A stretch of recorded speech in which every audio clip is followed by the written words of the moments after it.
कजरा चोरैलू, कौने फूलवा से खुशबू मंगैलू,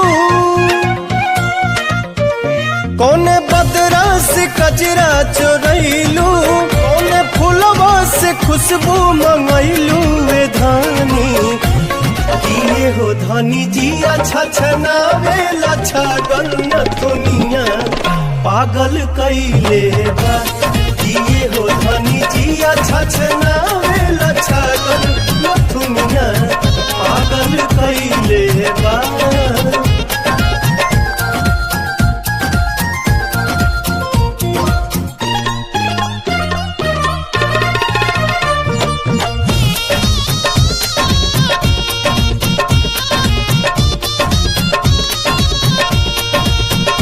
जब से दिल में बना ले बाड़ू तू घर, हर जगह अब तयावेलू तू ही नजर।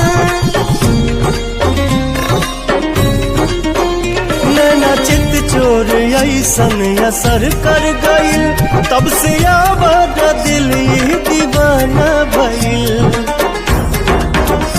बोली लागेला जैसे सुगनिया, चाल में लागे फिर के हिरनिया।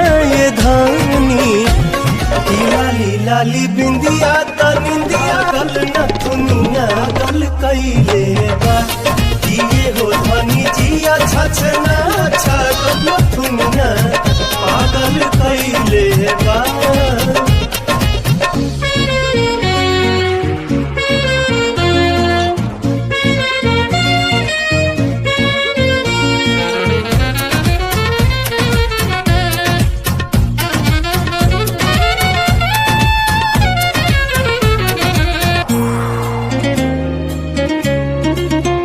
करधनी जब कमर में झमक जाला हो, होके बेकाबू मन ही सनक जाला हो।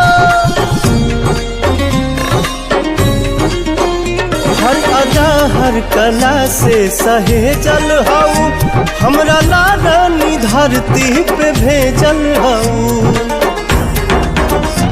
इमारत के भगवान गढ़ले, कोनो कमी कसर नहीं छोड़ले। ये धानी का जानी कितना मेटेरियल वाला गल न दुनिया पागल कैले बा। किए हो धानी जिया छछना